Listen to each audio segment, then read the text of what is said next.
आणि आत्ताची सगळ्यात महत्त्वाची आणि मोठी बातमी, जरांगे पाटील मुंबईच्या दिशेने रवाना झालेले आहेत। जरांगेंसह इतर मोठ्या संख्येने आंदोलक हे सहभागी झालेत। अंतरवाली सराटीतनं मुंबईकडे कूच केलेली आहे मनोज जरांगे पाटील यांनी।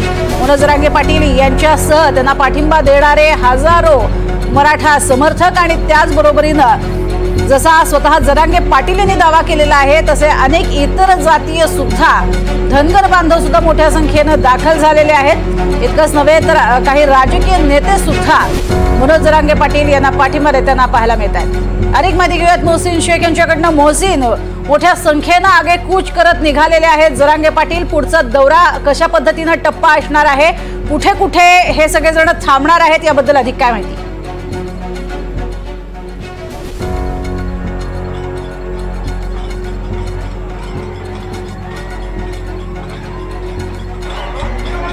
नक्कीच आपण जर बघितलं तर या ठिकाणी मोठ्या प्रमाणात जत्तेचे जत्ते या धुळे सोलापूर महामार्गावर आपल्याला पाहायला मिळतात।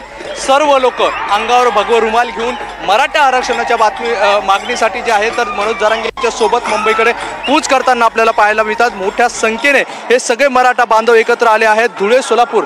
आता हा जो मोर्चा निघाला होता अंतरवाली सराटीतून तो दुसऱ्या टप्प्यात पोहोचलाय, म्हणजेच आता शहागडच्या जवळ हा जो आहे तर मोर्चा पोहोचलेला आहे आणि पुढे पैठणकडे हा मोर्चा मार्ग करणार आहे। आपण जर थोडंसं तिकडे बघितलं तर जत्तेचे जत्ते गाड्या भरून प्रत्येक गाडीवर 30 ते 35 लोक असे आपल्याला पाहायला मिळतात आणि मोठ्या संख्येने तरुण असतील, महिला असतील, हे जे आहे तर मराठा आरक्षणाच्या मागणीसाठी मुंबईच्या दिशेने जे आहे तर जाताना आपल्याला पाहायला मिळतात। आणि घोषणाबाजी काय मागणी आहे?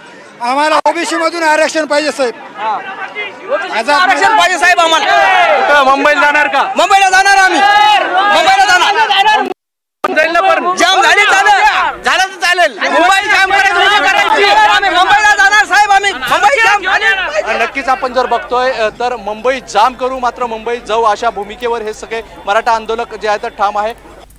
दाखवण्याचा प्रयत्न करतो मराठा सगळे, मग नांदेड असेल, परभणी असेल, सगळ्या भागातून हे मराठा समाज जे आहे तर गाड्या म्हणजे सगळ्यांकडे 4 चाकी गाड्या जत्तेचे जत्ते हे सगळे लोक मुंबईच्या दिशेने कूच करतायत आणि आझाद मैदानावर जाऊन धडकणार आहोत। मनोज पुढचं आंदोलन असल्याची भूमिका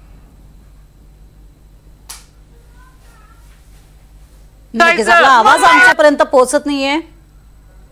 नक्कीच हे आंदोलक आहे मुंबईला जायचं ना, तो पण तुझ्या तांत्रिक कारणामुळे आपल्यापर्यंत आवाज पोहोचत नाही मोहसिनचा। मात्र आपण बघतोय कशा पद्धतीची ही मार्गक्रमण असणार आहे। अंतरवाली सराटीतनं निघाल्यानंतर आधी बीड, शहागड, त्यानंतर पैठण या ठिकाणी ते पोहोचणार आहेत आणि प्रत्येक टप्प्यावरती आपण बघतोय मोठ्या संख्येनं आणि नव्या दमानं मराठा समाज हा जरांगे पाटील यांना समर्थन देण्यासाठी दाखल होणार आहे। तर पैठण, संभाजीनगर यानंतर अहिल्यानगर या ठिकाणी हा सगळा मोर्चा पोहोचेल। त्यानंतर पुण्यातल्या आळेफाटा या ठिकाणी, त्यानंतर शिवनेरी दर्शन केलं जाईल, त्यानंतर कल्याणमध्ये आणि मग थेट वाशी, नवी मुंबई या ठिकाणी हा सगळा जथ्था दाखल होईल आणि त्यानंतर चेंबूर आणि मग आझाद मैदान असा हा खरं तर मार्ग सांगण्यात आलेला आहे। त्यानंतर मंत्रालय, मुळातच एकीकडे मुंबई उच्च न्यायालयानं असे निर्देश दिलेले आहेत की अशा पद्धतीनं हा मोर्चा काढू नका किंवा मुंबईमध्ये तो आणू नका। मात्र जरांगे ठाम आहेत आणि त्याच भूमिकेवरती आहेत की काही झालं तरी मुंबईमध्ये येणार। अधिक माहिती घेतोय